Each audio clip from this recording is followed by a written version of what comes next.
ezimu ku nsolo eziri Kazinga Channel okusinziira ku tour guide atugambye kuliko enjovu zolengera waggulu ebbiri ennene n'obwana buli bwana kali akatini nnyo ke kazzukulu. The channel stretches from Lake George to Lake Edward, and the channel is 40 kilometers, and right from the bridge there up to Lake Edward is 26 kilometers, and from the same bridge up to Lake George is 14, which makes a total of 40. An elephant is 90% human. Yeah. Hello. They look like each other. Yeah. They are too big. What do they use? Of course, you know. Grass. naye kati soda kati eriyo ne bamazzi mwenge nabo bajja bali nabo bakola emirimu gy'okola kubanga gwe soda kati eriyo ba mwenge ba walaji. Export TV to the world. Wamma gwatulaba eno D3 eya Black Panther Tour Africa wenjogerera wano obudde buno tuli ku Kazinga Channel. Abamanyi geography Kazinga Channel ne oba tonnatuuka oba okimanyi nti yegatta lakes ebbiri okuli Edward ne George. So tuli kuno tuyinaayina tugezaako okulaba nga tulambula ensolo ez'enjawulo. Ebyoluzungu babyogedde era bajja bikuddiramu mpola mpola awo nange obedda nnyenya mutwe nga konkome naye nina byentegeddemu naawe byensuubira nti byotegeddemu naye ndi sure buffaloes kweziri sizimanyi mu Luganda buffalo y'embogo oyinamu buffalo kweziri ndabye ne buffalo namagoye etalina melanin albino wipo albino albino abannamagoye tabeera na teina melanin wesirikire enjovu kuliko ebinyonyi bingi n'omuddo kati ndina abadigize bange wano tugenda tunyumyamu mpola mpola ng'ogwo gwakulaba obunkenke bo weebuli kuba waliwo balancing eryato katandike ne neiba wange ono mutiitiizi atandikire eruuyi eno hajjati assalamu alaikum. Walaikum salam wa rahmatullahi wa barakatuh. Obadde ogaanya olinnya eryato? Nedda naade sigaanya badde baŋŋambye ndireke. Oli mugumwe? Akatago kawuliramu. Oli mugumu kiki kye waagala bazopa? Nalabyeko gundi ezo albino. Olabe bannamagoye? Nedda si namagoye. Nedda ezo envubu we baziyita envubu ze tulabye ezo ezo ziri mu mazzi bayita envubu mu Luganda. Obuuziza ekibuuzo wakwadde ansa nesuubira nti okyagijjukira. Mubuuziza envubu ezo ziri aki mu mazzi nannyonnyola nti zimala essaawa 6 nga zeebase 16 saa 16 nga zeebase ne ziwummuddemu ekiro ne zifuluma ne ziva mu mazzi ne zigenda ku ttale ne zirya omuddo mu biseera by'enkuba zirya omuddo omuto mu dry season zirya ebitittiriri ebyo byonna ebikoolakoola ebiriko green ezisobola okusitookinga emmere mu sebusa waazo kati wonawo emisana zisiiba muno nga zeebase zo ziba zasitookinze dde ebyokulya byazo nga ziri kwalaali n'enjala teziruma. Omutima mmwe guli ogwo? Nze ndisitedde bino nabimanyira kwembeera ni muntu wa booti nnyo. Okagaza? Bizinga byonna mbitambudde mu Uganda. Nze ntambudde Kalangala, ngenzeeko ery'abaana, ngenzeeko Ziiru, ngenzeeko Dore Island, ngenzeeko mpitire Portbello Luzira ne ngenda ku Kazinga bye bakayita nkerabidde erinnya naye kali omunda ng'oyise Portbello. Ebiri mu bizinga wali ojjeeyoko ne kimu ku byo n'otuleetera ku lukalu? Teri nnyo byakujja ku bizinga onooyoola amazzi ogaleete. Nambe kali akanankani akafenkenya nga tekawona katambulako erisanku oli mu bizinga. Akawuka sikemba nnonyeeyo nze bangenze kulya ssente ate sira kwagala nnyo byakwegattagatta okwegattagatta kukaddiya. Wano waliwo teksofa wakatambula ku mazzi Kazinga? Kazinga Channel si mubi kubanga alina view ennungi ate ng'ali historical. First of all twasomanga Kazinga Channel nga bakubuuza Kazinga Channel is a lake or a river naye nga tomanyina gyesangibwa tolina kirooto kigamba ndigirabako. Waddangamu nti bakubuuza zite lake or river waddangamu nti? Automatically alinga lake lwa nsonga nti egatta lakes bbiri bwobanga bakubadde bakusomesaako ko oba omanyi. Eri ki? Kazinga Channel is lakes. There are 2 lakes. Kazinga Channel is a lake. Yes. It's a channel. Hey, it's a channel that joins to. Kazinga Channel. Sikoza akongalo. Ajati assalamu alaikum ndozono kantu. Ne balance ngeri yato. How are you? Okay. Ogera nnyo wotubera ku lukalu oyogera n'ebigere no wanika. Ayo alera. Omutima simu. Zende bulungi. Ndeko kumasi. Resource. Nze natanga tebagamba kutangala. Namanda tedda. Ulichola bati. Kipya kunze. Era nze nebaza nnyo Black Panther by the way. Nti kyangoledde. Sana isimanyi kye namuwa. Ogenda kunyumize ku mwami. Omwami simbadde sinaba mufuna. Apola aliwa. Omwana ng'obwata nafuna mwami. No. Naye ng'oyagala. Omwami wabazze. Naye muno mutuwa sofa tonalabayo omwami agiire.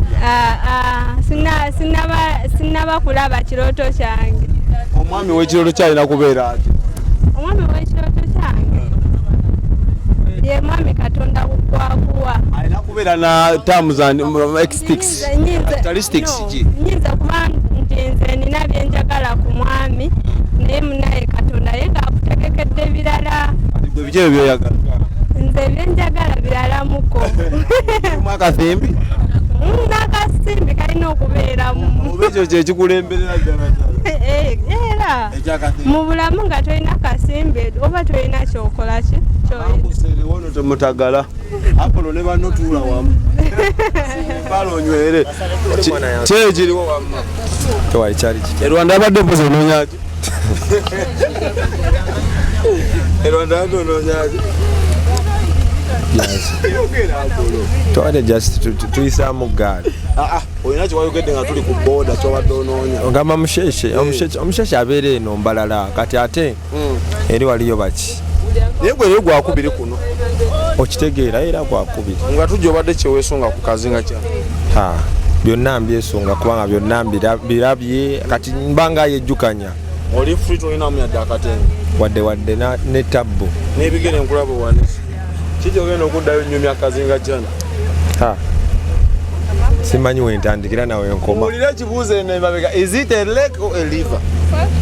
This is not a lake and it's not a river. It's what? Channel. Ono mugezi nnyo simanyi ogenda bawulira assalamu alaikum Tawudde eri. Sebo nnyabo gye baliwo Kale nawe gye. gwe gusoose oba gwakubiri Gwe gusoose. owulira otya muli Tulira bulungi.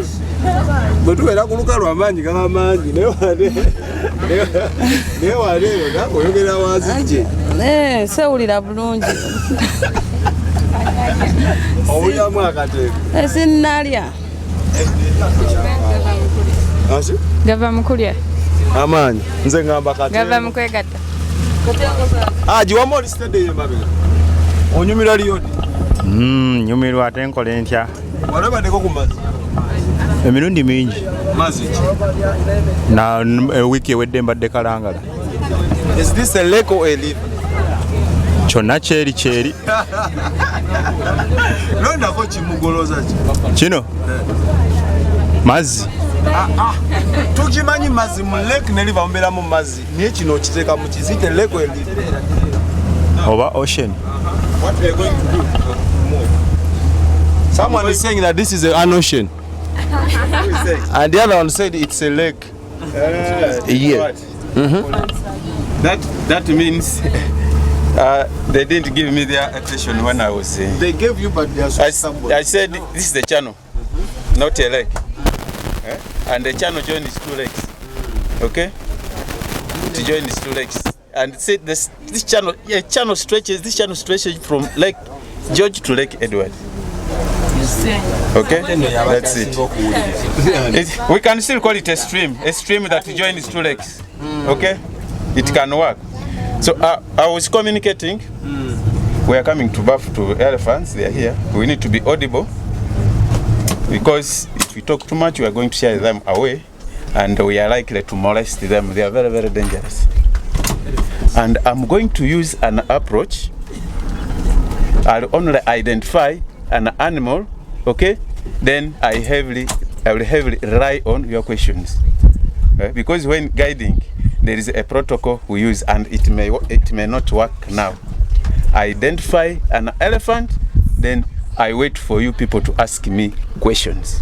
Okay? Thank you. So we focus on the elephants first. After maybe taking some pictures, I'm giving you some time, then you can. The channel stretches from Lake George to Lake Edward, and the channel is 40 kilometers, and right from the bridge there up to Lake Edward is 26 kilometers, and from the same bridge up to Lake George is 14, which makes a total of 40. And the channel itself is 8 meters deep, and especially during rainy season, at the bridge there, they are always 11 meters. Okay, they increase from 9.8 to 11 meters. That's why we have the deepest point. And if you are so observant enough, there are some small boats, some canoes in the northern part of the channel, and then the southern part of the channel. It's essential that the economic activity here is fishing, and the commonly caught fish here is Nile tilapia, and we still have catfish, African catfish, and then langfish. And still in the northern part of the channel is Kasese District and Queen Elizabeth National Park, and in the southern part of the channel is Lubirizi District and Queen Elizabeth National Park. That means the channel is shared by 2 districts. Okay, and here there are some things that induces clients like you to come to the channel. We have elephants, we have buffaloes, we have hippopotamuses, and assurance of seeing hippopotamus is 100%. I can still see some here. Those are common hippopotamuses. Are they not dangerous? A friend is asking whether these common hippopotamuses are not dangerous. Common hippopotamuses are so aggressive, very dangerous animals, and they have claimed lives of people here, especially fishermen. I said the economic activity here is fishing, okay? And you see, fishermen are at a level of using small boats without engines. They even use pedals, okay? And those ones who uses pedals are vulnerable to being hit by hippopotamuses. Now that actually seeing hippopotamuses stands at 100%, I will have to interpret them later and accordingly. And I was talking of the attractions. I talked of buffaloes, hippopotamuses, elephant. We have Nile crocodile. We have Nile monitor lizards. We have waterbucks. We have warthogs. We have vervet monkeys, olive baboons, and we have different species of birds, the cormorants, the kingfishers, and many more. And I hope you are interested in everything. And I came up with some rules and regulations, and okay, we are done with that. As we cruise, I expect questions from you. I invite questions, and I will be asking you too. And therefore, let us go and see these attractions. And whenever I'm guiding, I like calling clients by their names, and I may not memorize all your names. I'll be calling you friends. Okay? Is it okay if I say friends? Thank you so much. I said we need to all be observant. In case you see something of interest, you inform me, and I will always coordinate with the captain. And we should focus on this side, because we see attractions on the shores, especially animals, birds, and many more. Okay, thank you so much again. I have a question. Yes, please. What does those hippopotamus eat in the water? Thank you so much. What's your name? I'm calling members Godfrey. Godfrey is asking, what do hippopotamuses eat in the waters? Hippopotamuses eat nothing in the waters. Okay? So I'm answering. These hippopotamuses stay most of their time in the waters. They spend 16 hours in the waters resting. I've used the word resting. Now, when it comes to dusk, they emerge on land to go and feed. And they feed on grass. During rainy season, they feed on young grass, and during periods of shortages, they feed, especially during the hottest months of the year, June, July, they feed on tall grass, okay? And food intakes is 40 kilograms, okay? I think you first focus on the hippos. That one is an albino hippopotamus, okay? Like we have albinos in human beings, we also have albinos in hippopotamuses. Okay. Balance my boat. He's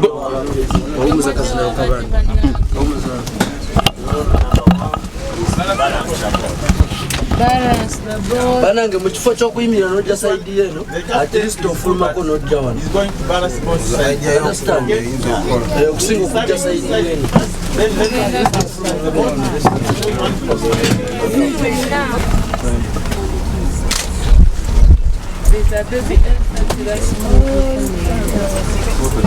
Ezimu ku nsolo kwetuli abe ezimu ku nsolo eziri Kazinga Channel okusinziira ku tour guide atugambye kuliko enjovu zolengera waggulu ebbiri ennene n'obwana buli bwana kali akatini nnyo ke kazzukulu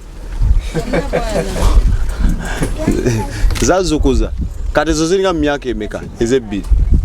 Those ones, they are like how old? The big one. Yeah. Those ones are like they are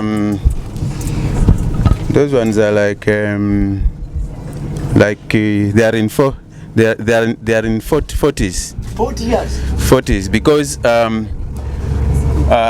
in the zoo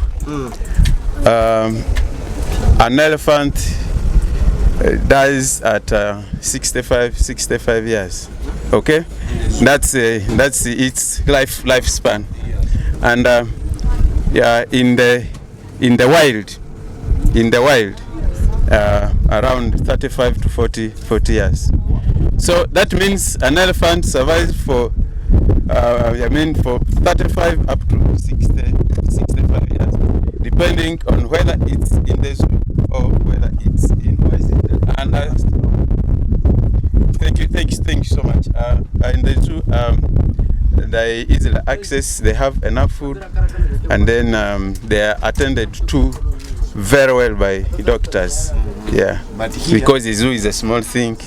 The national park is a big area, and we do report. We have people who are responsible for that. We have doctors, but now that the park is so vast, so big, it's very difficult to know which animal is sick and which one is not sick, especially those ones that are very, very far. Is it true that they take more than 18 months to give birth? The elephant. Thank you so much. An elephant has a gestation period of 660 days. Those are 22 months. It spends 22 months. Yeah, 660 days. What do they use when they are in periods? Yes? Do they go in periods? Yes. They do. They do. They do. An elephant is 90% human. Yeah. Hello. They look like each other. Yeah. But they are too big. What do they use? Of course, you know. Grass. It's small. It can give how many liters of water? Thank you so much. He's asking Ruben, the guide. He's asking me, how many liters does it take? Water consumption is 100 to 200, to 220 liters of water per day averagely. Okay? Liters. And about food intakes, it's 150 to 300 kilograms of grass. Yeah. And they like submerging, okay? The largest bull can submerge for 5 to 6 minutes, holding its breath, okay? You know that mukwano kyange tukyali ku Deputy Black Panther Tour Africa wenjogerera kakandu yatandise nange nakusuliddeko tuli ku mazzi ga Kazinga Channel twetiribuusa tukirira tuseeyeeya tusekera mu VIP soseri wansi bangubire nga bayomba bulala omukulu yabayise abangusere so ngezeko mu VIP ne basabimbi nenasooka ne Black Panther asooka mbulire kigenda mu maaso yongere. I'm good, how are you?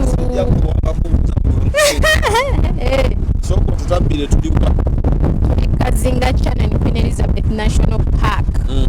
Yeah. Cruising.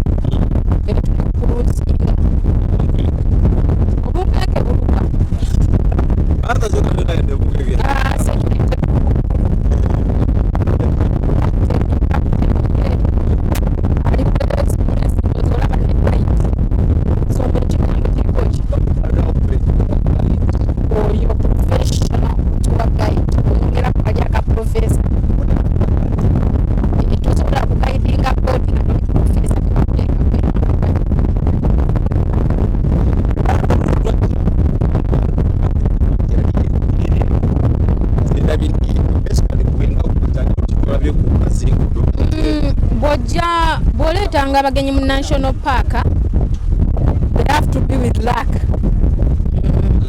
You don't have to be with high expectations. Kuba na guarantee. Nja kugamba nti tujalabe empologoma nyingi n'enjovu nyingi ojo olemena kulaba yadde akatambula so oyo mboga mbetwalabe yadde nemu naye ate abasembye emabega basobola oziraba goyinza okuyitawo 2 minutes abazzeko omwana wo ate bo ne baziraba n'ogamba ate ffe nga tesuzirabye ate muzirabye. So National Park, where it's the second largest national park in Uganda, yes, with a lot of visitors. So ebisolo bino okubira boina okubeera munelaaka n'abagenyi b'oleese kitegeera nga balina emikisa. So nze wenkugamba nti ojjalaba enjovu bambi toyomba oyinza okutuuka n'otabala yadde akalima ate n'oziraba nga mpitirivu. So kyekyo bwe kiri ebisolo bwe bito because they are not habituated, they are living in their territories. Zimoving engeri gye zaagalamu hippopotamuses olumu n'obudde zibeera you know. Lwaki bote eno ekolebwa ku ssaawa 8 oba 9 oba ku makya because ensolo ziba kati nga hippo we muzirabye ku bank ziba zi observing a heat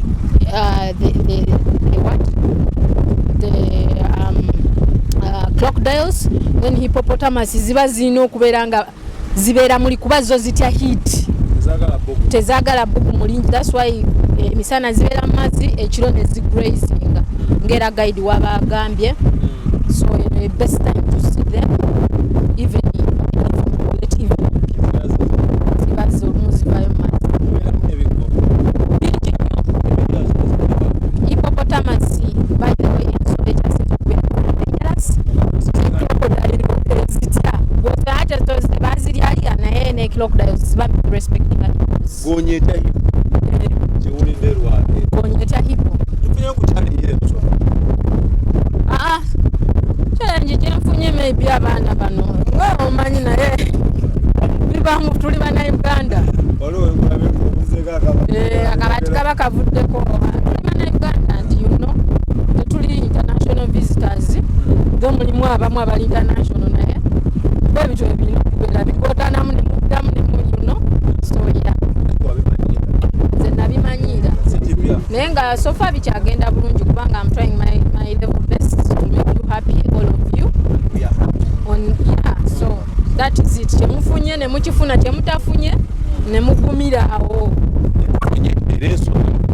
kyemutakoze ne mubeera very understanding because nga bwe mumanyi kiteekawo buli mwaka and almost for free kitegeera kuba sente ze basasula ziba z'amafuta zokka kitegeera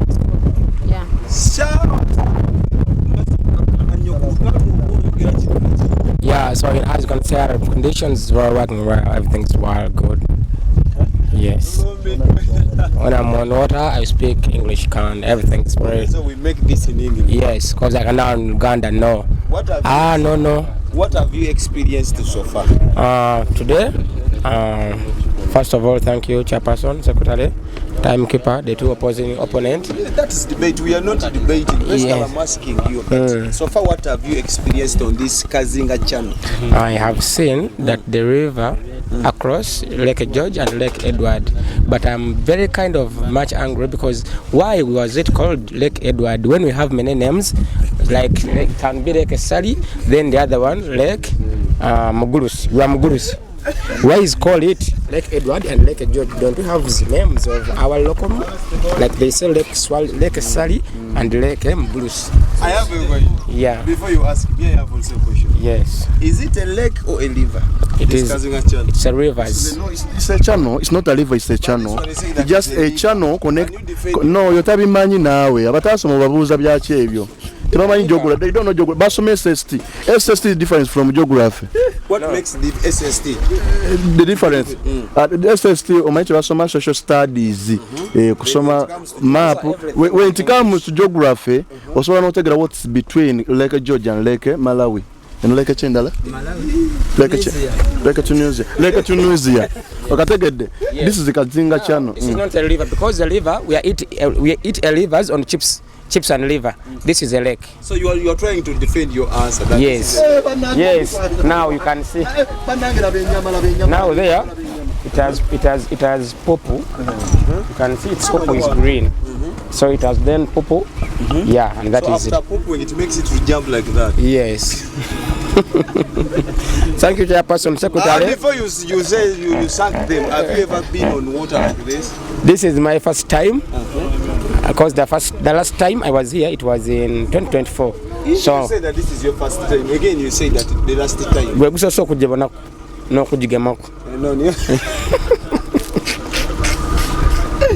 Sammy, is this your first time to be on water? It's my first time. Naye gedi alina kyatugambye.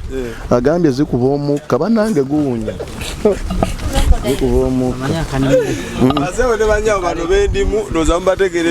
Tebali baako serious at any moment. Naye nga tubajjukiza nti eno Day 3 eya Black Panther Tour Africa ebeerayo buli mwaka December, ebeera ntenvu mu lulimi lwaffe Oluganda okuva 27 paka ng'ennaku z'omwezi 3. Bambi otubuulizeeko ebintu ebyo. Okomaawo. Ne interviews zijja ku bisolo. Bifaanana. Nyabo. Ate nze olwenkola akakasa nti twava mu nkima. Bale bino bye tuliko bya lwali. Wewe nokikobamu no 3-0 kati. Mukulimu 3-0. Naye kati soda kati eriyo ne bamazzi mwenge nabo bajja bali nabo bakola emirimu gy'okola. Kubanga gwe soda. Kati eriyo ba mwenge ba walaji. Anyway, for now, abakulu bano ninaje njagala babuuza tukyali ku tour gwe beerako tovaako tusinkane mu mboozi endala. Export TV to the world.